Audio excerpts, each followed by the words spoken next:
Hi, everybody, and welcome again to another episode of the Risk Matrix with myself, Dr. Martin, and James Junkin. Welcome, James. Great to be here. Exciting topic for discussion today. I am pumped because we talked I know about you're, this a little bit at ASSP's Professional Development Conference out in Denver, Colorado. It was great. and I know you're pumped because I saw today that it's less than 40, more than 30, but less than 30, less than 40 weeks until kickoff Oh, yes. football Sometimes season. I wonder.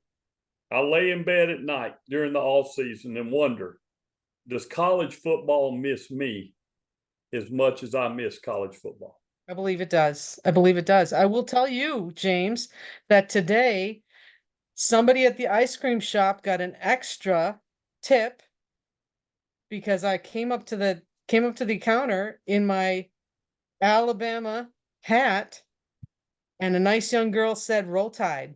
Roll Tide. And I said "Roll Tide," and then I looked down and her tip jar said Bama on it.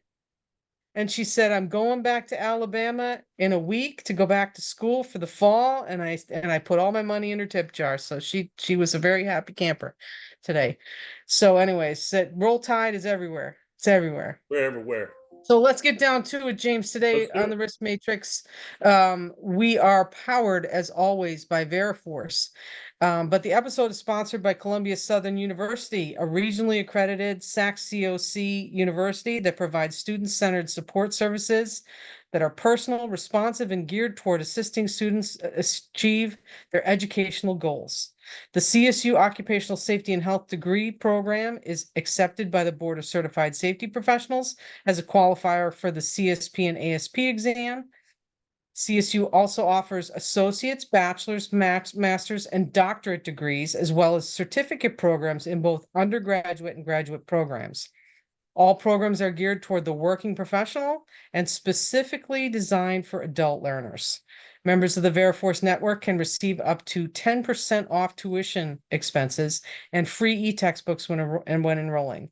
Visit veriforcenetwork.com/offers/Columbia-Southern-University for details on how to enroll and get And, that discount. and look, get that discount. That discount's meant a lot to me in my experience at Columbia Southern University. Uh, I'm a huge fan of Columbia Southern. You teach there. I'm a student there. I can't remember how many students are enrolled now that are enrolled in the OSH program. I was surprised. It's like 18,000, 20,000 or something.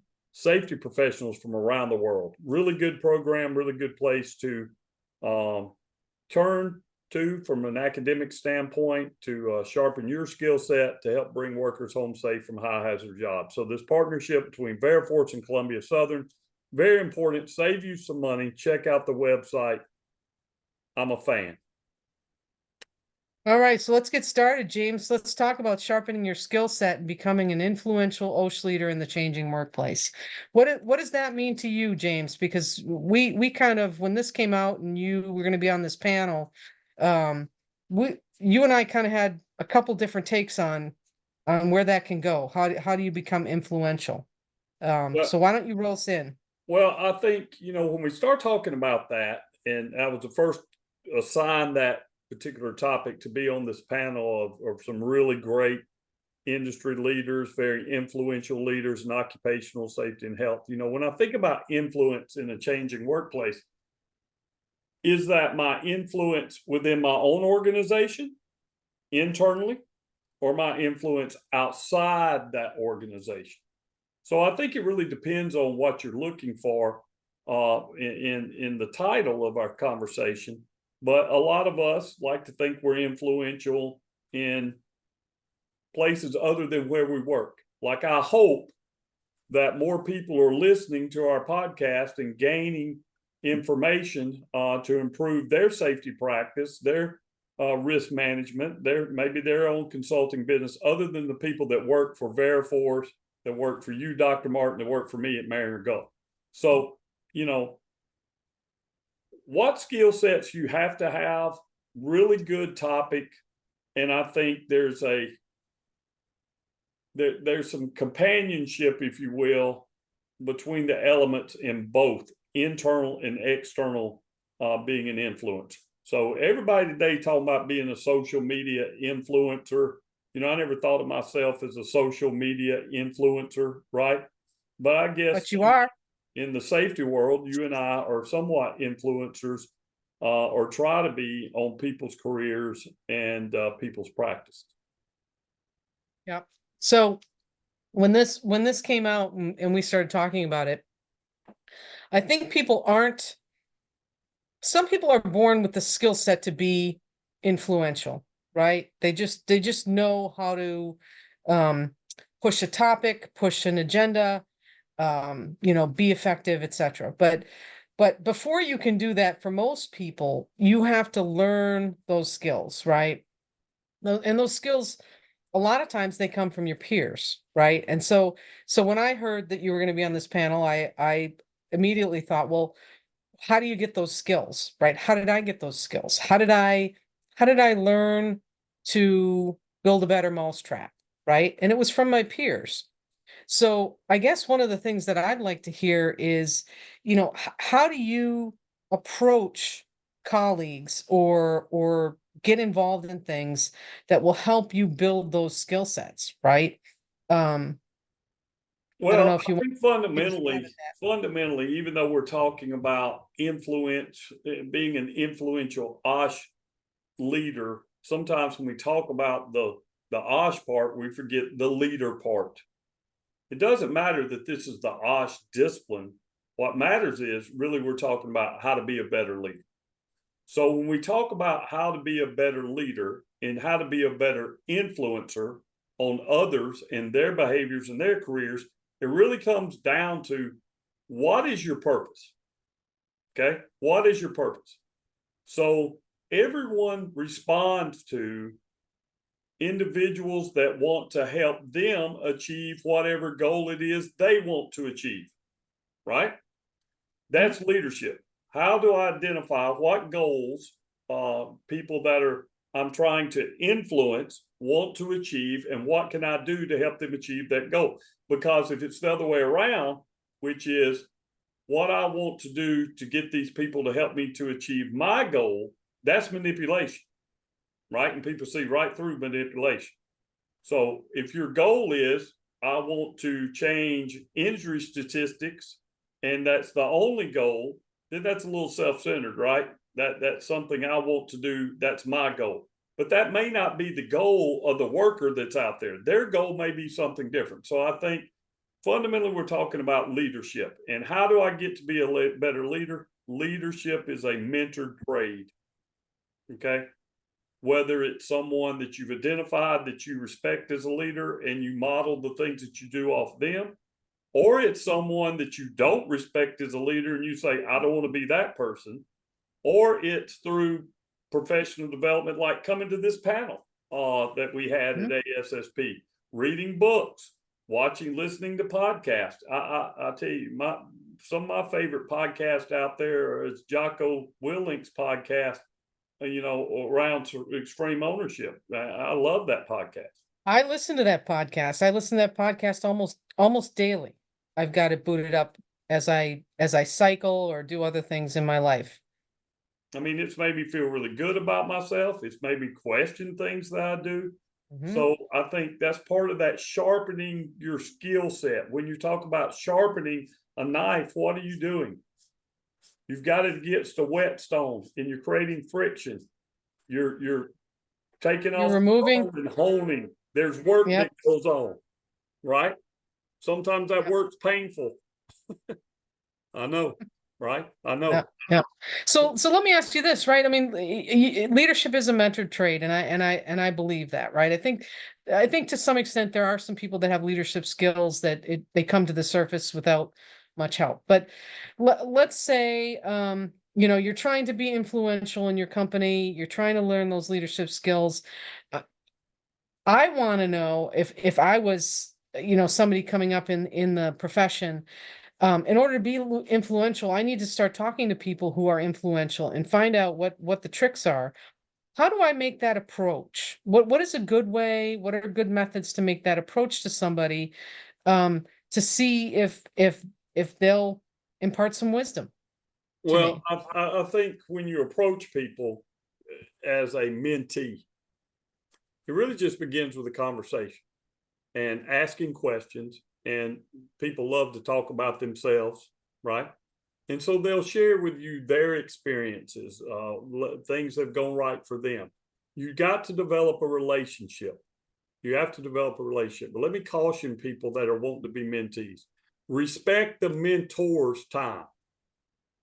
Okay. You got to respect the mentor's time, because you may not be the only one that's reaching out to this individual. When I think about leaders and leadership, whether it's OSH or whatever, how do you know if you've been a good leader?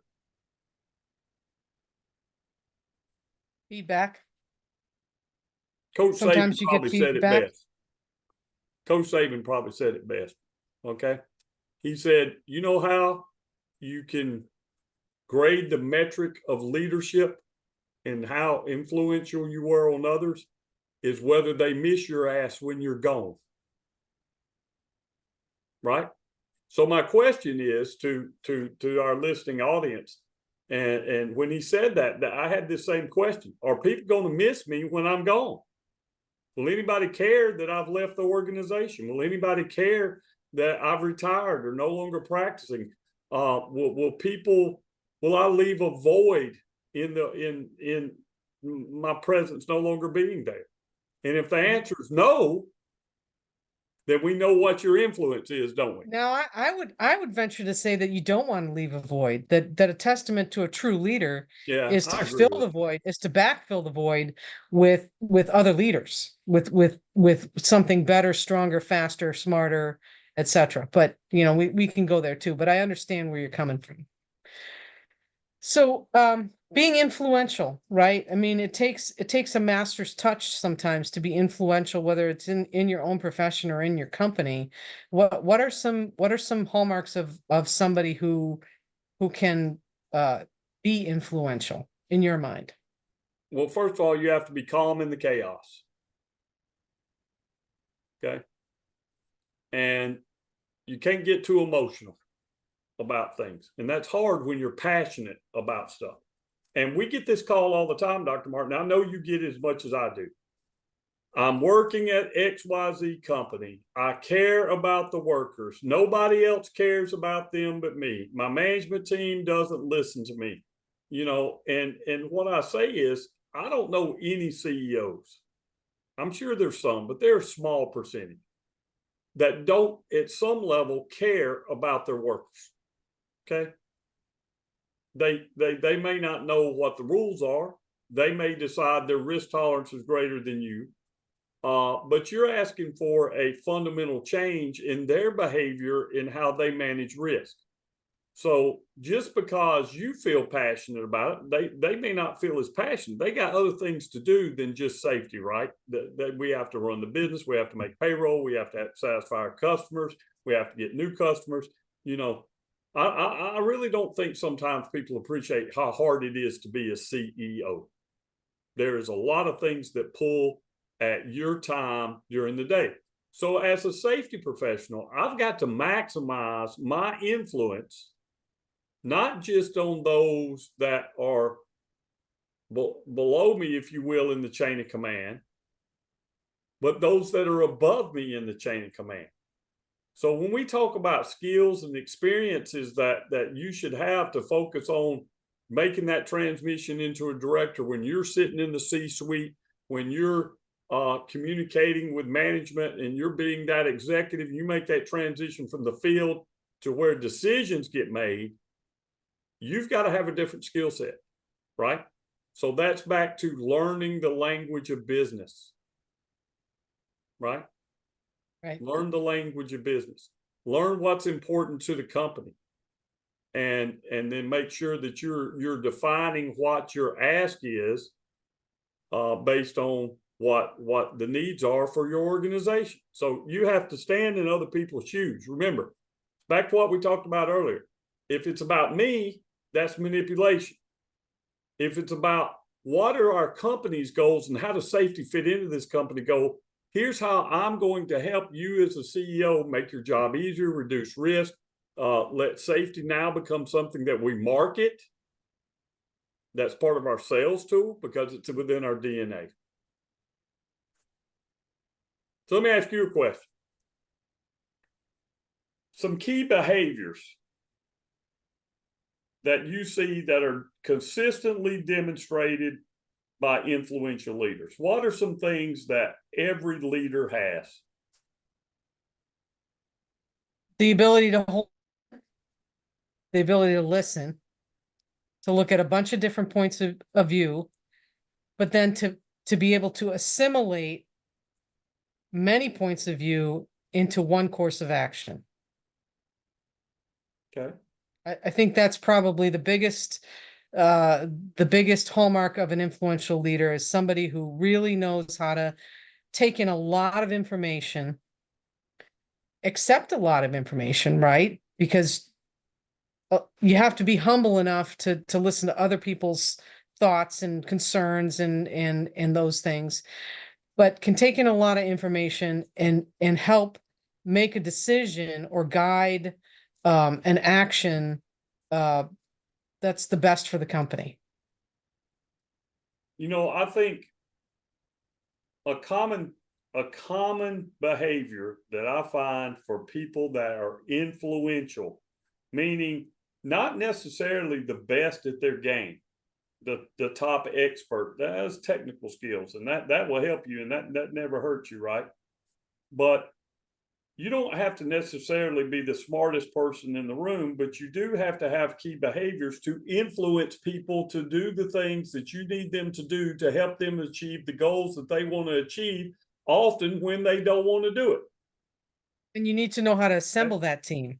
So I think some of the behaviors that you see that you know influential leaders have is they're passionate. They have the ability to inspire others. They have the ability to have empathy of people where they are in their walk along this safety journey, if you will. They haven't forgotten, quote, where they come from. Remember? So if I keep the focus not on me, but I keep the focus on the organization's made up of individuals, and we have a common goal, then we can achieve that goal. I think, you know, one of the things I think that's a characteristic, if you will, of influential leaders is they are passionate and they exude that passion in whatever they're trying to do to achieve a goal, right? So I really hate this word management. In fact, I sort of despise it, right? When it comes to talking about people, people are not managed. You know, the title of our session was an ever-changing workforce. Is it really changed that much? Really? People are people. People come to work for a variety of different reasons. They have a lot of different motivations, but they're there to perform a task, to get paid for it, to take care of their families, to take care of themselves, to achieve what their goals are, right? So I don't know how the workforce is fundamentally changed. People are still people. You still got to motivate those folks. Coach Bryant, you say it this way: the same things win that have always won. And we just got a bunch of different excuses when we lose. And I think you can apply that to business as well. So let me ask you a question. You're a consultant, I'm a consultant, but we've all worked for companies, right? But this is especially true for consultants. And I think it's also true for safety professionals when you have no operational line authority. Okay. How do you have these influential conversations as a leader, even though you have no authority to take actions? So I think as a consultant, right, one of our mandates is to continually improve our skill set such that we can take in a lot of that data again, like I said earlier, take in a lot of what's going on, but then to also give an opinion that not only makes sense, but give several lines of action, right? Ultimately, the company in a consultant situation is going to choose whether to follow your leadership or not, but you give the best that you can, and then, you know, they've got to take it from there. I think the biggest way that you can do that is to have the most information that you can, which means you have to be constantly professionally developing your skills. You have to be up on the most recent OSHA information, litigation information, technical information, concepts coming through, theories, etc. And that's the role of the consultant, is that you have to have a lot in the hopper already, and that when you put in the rest, you can come out with something that really makes sense, that hits the prongs of what a business needs, which is safety, productivity, cost, and a bunch of other things that compete for their Quality, time, money.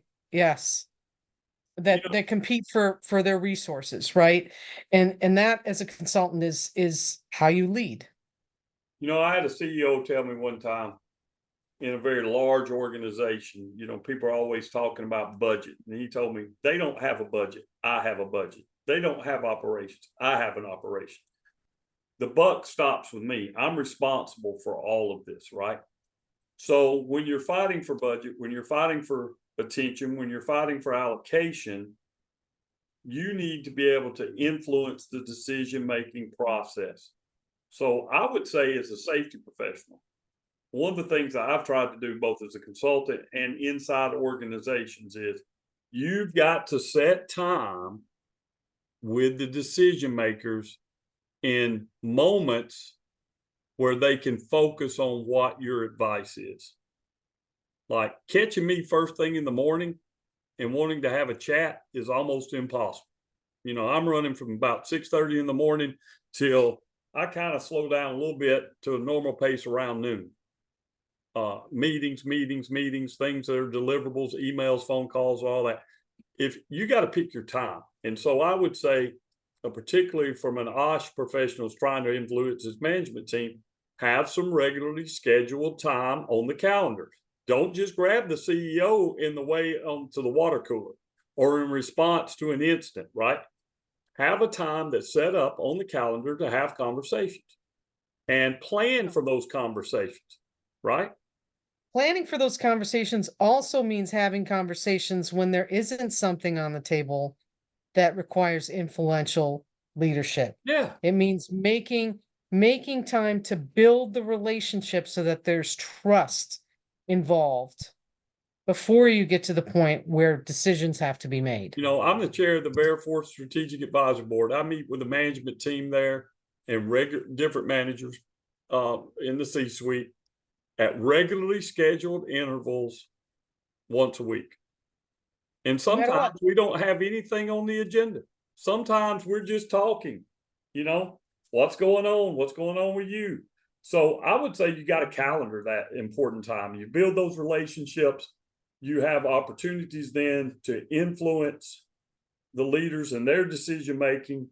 But it starts with identifying, what are the goals of this organization? What are our goals we're trying to, and how do I fit into that? So let me ask you this. This is a good question. How do you leverage your networking base to help you influence company leaders to act? Well, I mean, with a solid collegial base, if I have a lot of colleagues that I talk to on a regular basis, right, I do have a pulse of what's going on in the industry, right? And so obviously they'll have success stories. They might have not so good stories about how things have been implemented. And in order to put together a good package for whoever I'm trying to influence, I can use those stories, those success stories, the failures, etc., to weave in something that works for that particular situation, right? The more minds, the more trials and tribulations, the more successes and failures that you get from your colleagues and they get from you, the better off everybody is in implementing good safety management systems or good technical solutions. I think that's perfect, and I have something similar that goes with that. I'm really proud of our strategic advisor board at Veriforce that you're a member of, and even though I'm the chair, I'm the least among many. I can tell you there are a lot of very influential, extremely smart and experienced professionals that are on that board.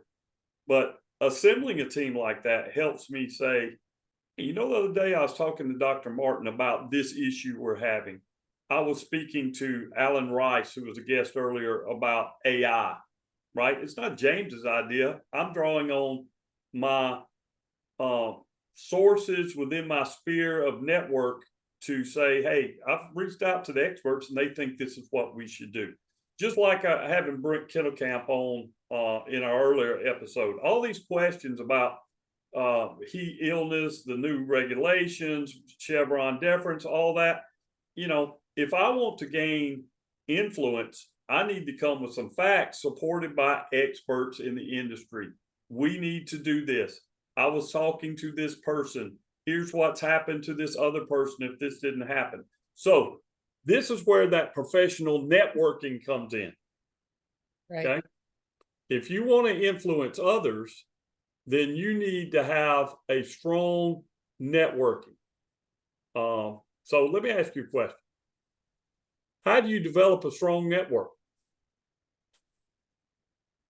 You'd only have like 82,000 people that follow you on LinkedIn. How do you? Well, I have a strong network in that respect, but that's been built over years and years and years of practice, right? So you got to start somewhere, right? LinkedIn's a good place. Get involved in groups on LinkedIn, get involved in ASSP, go to chapter meetings. But you have to put yourself out there. So, we did an episode on going to conferences and what to do at conference season. You can't sit in your room and think you're going to meet Fred Manuel. You're only going to meet Fred Manuel when you're out on the floor walking around, right? You're only going to meet James Junkin when you're out on the floor walking around. So you got to put yourself out there and you've got to make those connections, right? I do it through professional development events. Sometimes when you're in a course, you can meet people who aren't like yourself. Go to roundtable discussions in our area. They have roundtable discussions that you can talk to other people in the industry. But I mean, it's just a matter of putting yourself out there and then compounding each networking event upon each networking event upon people that you meet and just expanding your reach from there. It takes time. It takes time. And I want to put something else to it. It also takes effort. Yes, it does take effort. Experience, it's effort. No matter where you are in your career, but particularly in management and safety, we don't clock out at 5 o'clock. You have to plan and determine what you're going to sacrifice, what you're going to give up to achieve whatever goal you're going to set. Okay. Right. Been a lot of talk about balancing work-life balance.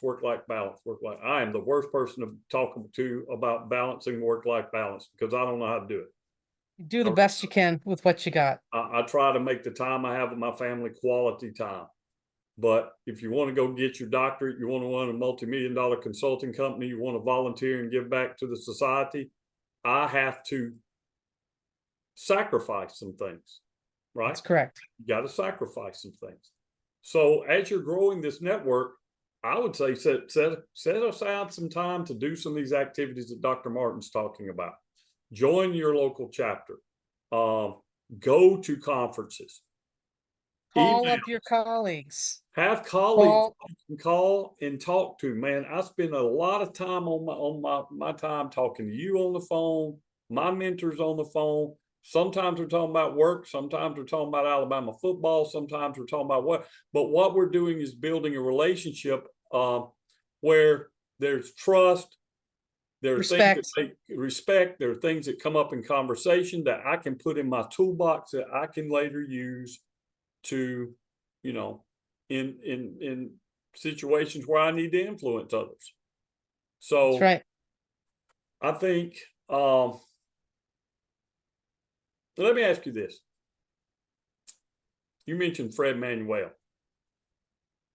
and me in the same sentence, which is truly an honor, right? But what advice would you have to James? I'm at a conference. I see this giant in the industry, right? He doesn't know me from Adam's house cat. What is the substance of perfecting the ask of colleagues and potential allies to help you get improvements and influence whatever changes you're trying to influence? So are you asking me, how do you get to meet Fred Manuel? Kind of. I mean, listen, if you're doing your job of networking up until that point, right? You should know somebody who knows somebody who knows somebody, right? Who can at least make that introduction. And if you can't, first of all, you said this earlier, respect the time, right? Because somebody like that, everybody's going to want to talk to. But if there's a break in the conversation, I have been known to go right up to somebody and just introduce myself and not have an ask, not have an ask, have a comment. Thank you so much for the work that you do. I'd really like to connect sometime, and see what they say, right? Because a lot of times people who are, as you say, giants in the field, they don't have a lot of time to do that. They may be very gracious with their time, but they don't have a lot of time for everybody. But I will say that the more people you know, the more people who know the people that you want to know. And so that's where you get your ask from, right? The ask goes up the chain to get you to where you want to go. I think when you get to that point, right, before you just start hammering people with what you want them to do for you, because that's really when we start talking about the ask. Describe right. The substance of perfecting the ask. We're asking the colleagues, we're asking our potential allies for something. You got to build a relationship first. Okay.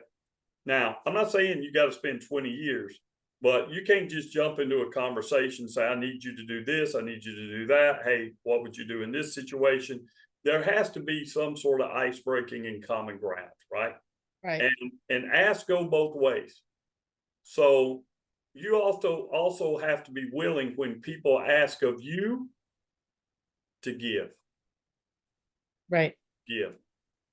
If you come with a giving heart and giving back to others, others will see that. Remember, we kind of started this in talking about leadership versus manipulation, right?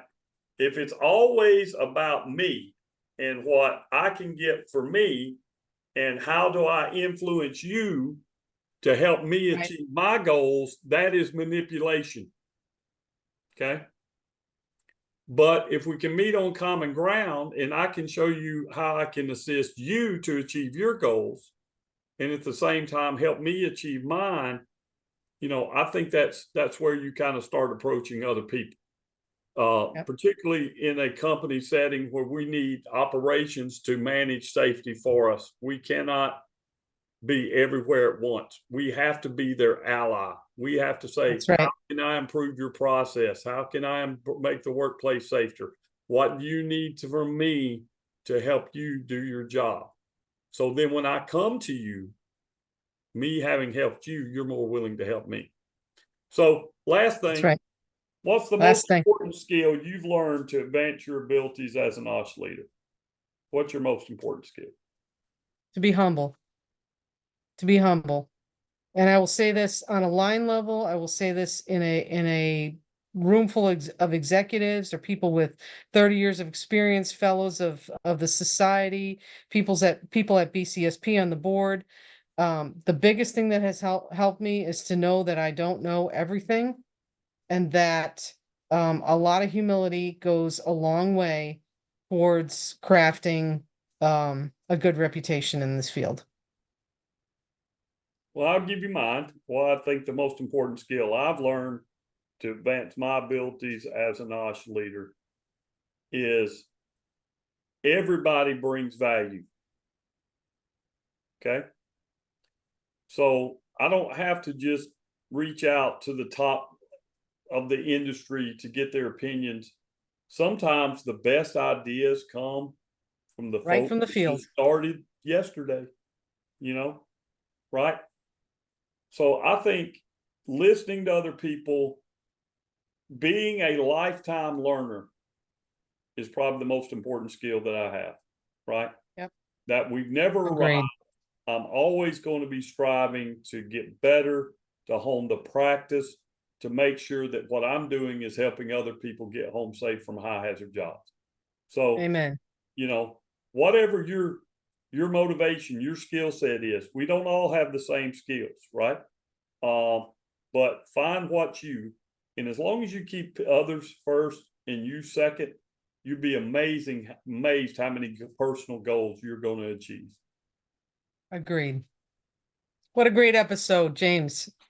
Now, what do our subscribers need to do?